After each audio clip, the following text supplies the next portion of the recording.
結果のためなら手段を選ばない CEO のシュウが会談を終えて外へ出たその瞬間、一台の車が猛スピードで突っ込んできた。中から次々と男たちが飛び出し、ナイフで切りつけられたシュウは血を流しながら必死に逃げ、近くの路地裏の食堂へ駆け込む。しかし傷の痛みに耐えきれず、その場に倒れ込んでしまった。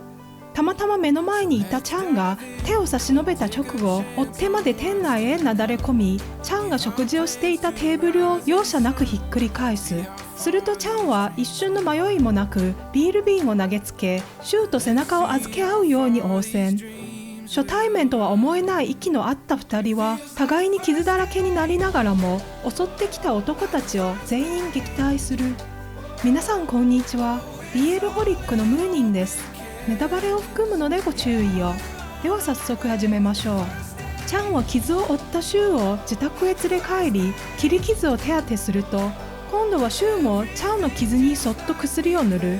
出会ったばかりのはずなのに、2人の間には一目惚れだけでは説明できない、まるで最初から互いを求めていたかのような本能的な引力が生まれていた。しかしシュウが帰ると、チャンは再び麻薬商人の顔へ戻り、アジトで徹夜の取引準備に取り掛かる。一方、会社へ戻ったシュウも敵だらけの環境で気の休まる暇はなく、予定がびっしりつままれる中、それでも最後に足が向いたのはチャンの家だった。仕事を終えるとチャンはシュウをデートに誘うが、シュウは2人はただのセフレだと言い切り、空気は一気に険悪になる。さらにチャンから外へ出る勇気すらないと確信をつかれたシュウは、感情を抑えきれずとっさに灰皿を投げつけ、それがチャンの額を直撃。血を流したチャンはそのまま家を飛び出し、さすがにやりすぎだと後悔するシュウだったが、追いかければ自分の本心まで認めることになる気がして、結局その場から動けなかった。仕事へ戻ったチャンだったが、その日の取引現場に突然警察が突入し、辺りは一瞬で激しい銃撃戦と化した。チャンはボスと共に必死で逃げ、どうにか川辺までたどり着いたものの、逃げ切ったと思った次の瞬間、遠距離から放たれた一発がボスを仕留め、続く銃弾をチャンにも命中。そのまま彼の姿は水の中へと消えていった。翌日、チャンが行方不明になったというニュースを知ったシュウは、迷うことなく助手に捜索を命じる。いないと分かっていながらも、シュウの足は無意識のうちにチャンの家へ向かっていた。そこで助手からチャンは死亡したと報道されたと連絡が入るが、シュウは受け入れようとせず、たとえ死体になっても必ず見つけ出せと命じる。ところがここで物語は大きくひっくり返る。実はチャンは麻薬組織に潜り込んでいた警察の潜入捜査官で、本名はモーだった。長かった任務がようやく終わり、警察署へ戻ったモーは今度は警察学校を卒業したばかりの新人を指導する立場になる。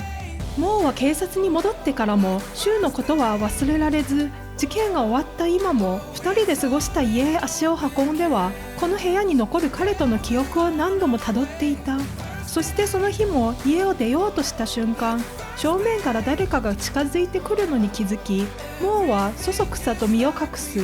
そこで目にしたのは自分の部屋へまるで今も何かを求めるように入っていくシュウの姿だった。帰り道、シュウはずっと誰かにつけられている気配を感じ、人気のない小道へ入った瞬間、背後の人物に襲いかかる。しかし逆に手錠をかけられ、暗闇から姿を現したのは死んだはずのモーだった。さらに警官バッジまで見せられ、シュウはそこで初めてずっと探し続けていた男が生きていること、そして自分に隠していた正体まで知る。安堵より先に込み上げたのは騙されていたという怒りだった。シュウはとっさにモーの首をつかむが、生きているぬくもりを感じた途端、その力は次第に抜けていき、最後には失いたくなかった男を確かめるようにその首筋へ顔を埋めた。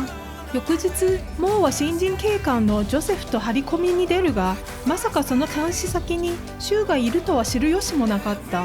そんな中、突然の襲撃からジョセフをかばって負傷し、心配したジョセフに至近距離で支えられながら車へ向かう。その光景を張り込み先から出てきたシューが目撃した瞬間、嫉妬は一気に爆発。家に戻ったモーを待ち構えていたシューはなりふり構わず彼をシャワー室へ連れ込み、水を浴びせながらジョセフとの距離の近さを責め立てる。しかし寝不足と疲労が限界に達していたモーは事情も聞かず、怒りをぶつけてくるシューに付き合う余裕などなく、そのまま家から追い出した。